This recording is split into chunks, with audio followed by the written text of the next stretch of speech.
Hey friends, welcome back to my channel. I'm Nikki. I'm a homeschool mom to an only child in the 2nd grade. If you're new here, I do a lot of homeschool content, mom life, books, hauls, Amazon hauls, book hauls, all that jazz. So if that is something that interests you, hit that subscribe button down below. And today I want to give you a summer update. So keep on watching. Okay, so as you've seen in my previous summer video where I updated you on what we were going to be doing for the summer, if we were schooling, if we weren't, and so far basically that it hasn't gone as planned. I had a math workbook, I had a summer bridges workbook, I had like unit studies, and like we have been so crazy busy that we honestly we don't have a whole lot of time to really get into that. So now we are getting into July here really soon, and we're supposed to be starting at the end of July.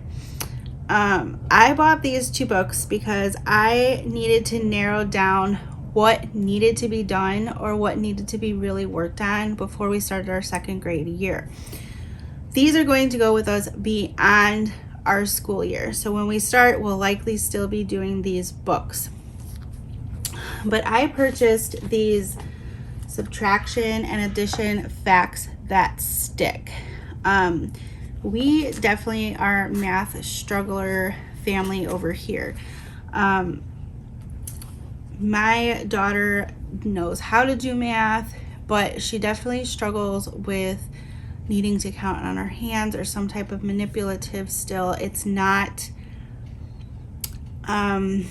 drilled in her head, so to say.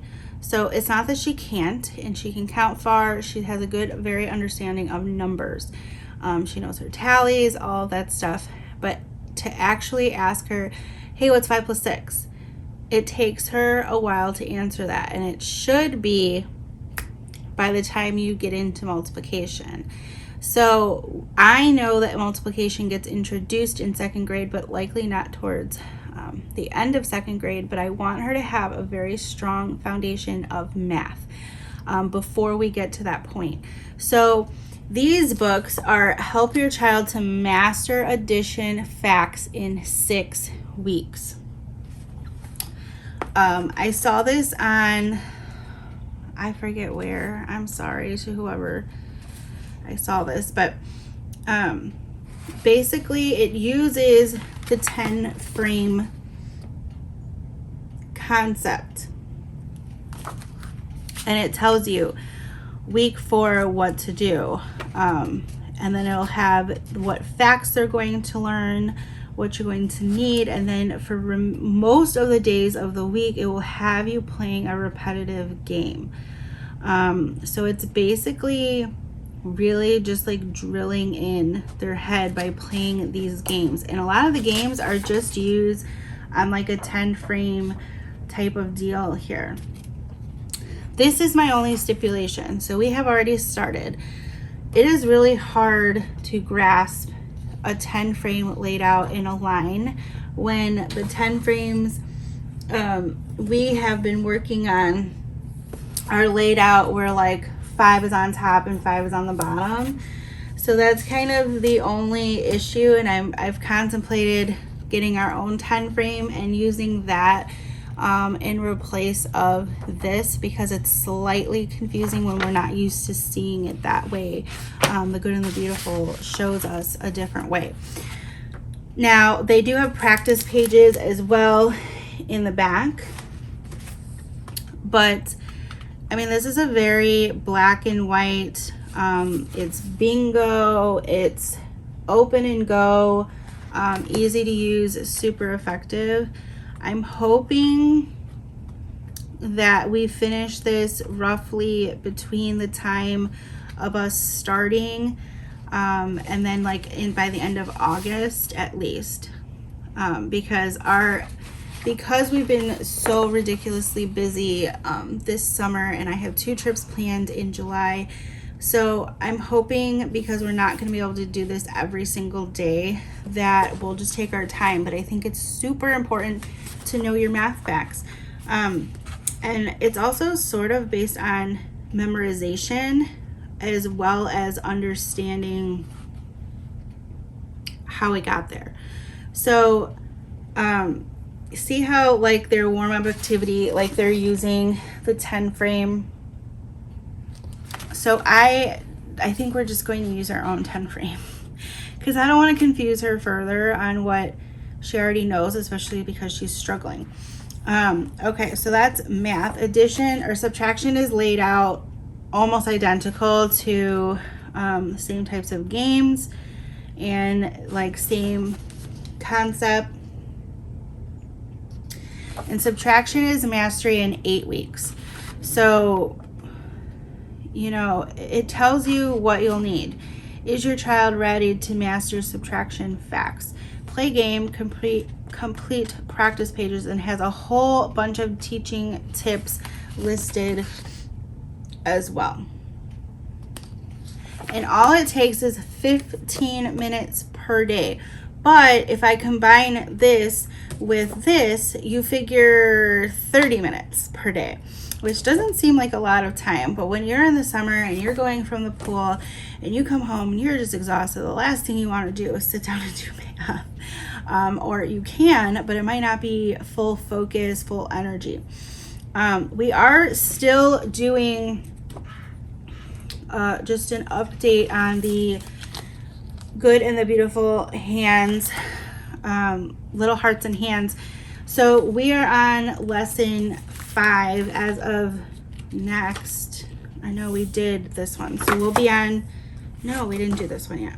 So I love this. I know this is only geared towards 2nd grade, but I love how quick, to the point, the video is nice and short, but gets the facts in there and gets it engaged, and she's engaged. So it has movie time, and then it on the next lesson, it'll have, instead of movie time, it'll be story time, where you read a story out of the science book. I really like it. The lessons are very short. We can be done with this in 10, 15, 20 minutes, depending on if we decide to do the activity in it. I highly recommend this, definitely for kids like their age level suggested, kindergarten through 2nd grade. I think that this will hold their attention, whereas I know in the normal science units, as much as they are beautiful, I feel like the information can be a lot for little brains, and they might not grasp as much as they would in something short and to the point. Like this is it. This is talking about tree sap and syrup. So, you know, it's basically saying, sit with her eyes closed. Imagine you've just woken up and you're lying in bed and stretching. You can hear your mom in the kitchen and you know she's making breakfast. You sniff the air. What's that smell? It smells like syrup. Where do you think syrup comes from? Syrup comes from a tree. It's soft and served on pancakes, waffles, and French toast. Learn more about tree and sap syrup in the lesson. And then they would go ahead and watch the movie, and then there are follow-up discussion questions. And then there's an also optional activity of making waffles or pancakes with your kid. And then it also offers a extra book at their library if you want. And then that's it. And then you go on to the next lesson. So like I said, super relaxed, totally age appropriate. I hope they come out with more, because honestly, I don't know that we're going to finish the bird unit this year. It's just a lot. It's a lot of prep. It's a lot on my part. And I think it's just a little over her head at this point. So just a little summer update for you. I will keep you updated. I think we're going to scrap the bridges and the other math workbook and just focus on this. I had good intention to keep her mind going, but we've been doing so many other things and we're still learning, and that is all that matters. and we're going to be starting our school year July 25th or 26th, whatever that Monday is. And she wants to start like now, but I know that we're going on trips, and it's just, I don't want to have to break that apart. So it's just easier for me if we start at the end of July. So that is it. If this was any bit helpful to you, that you may have a math struggling student, that these books may come in handy for you as well. Again, my only gripe is the 10 frame, but that's easily something I can switch out. And that is it. So if you know the jazz, like, subscribe, comment down below if you have any tips or helpful things to help with any math strugglers. Anything that will help me help her, please leave it in the comments.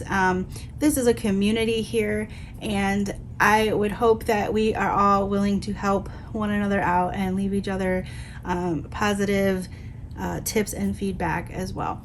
So all right, I will see you in my next video. Bye.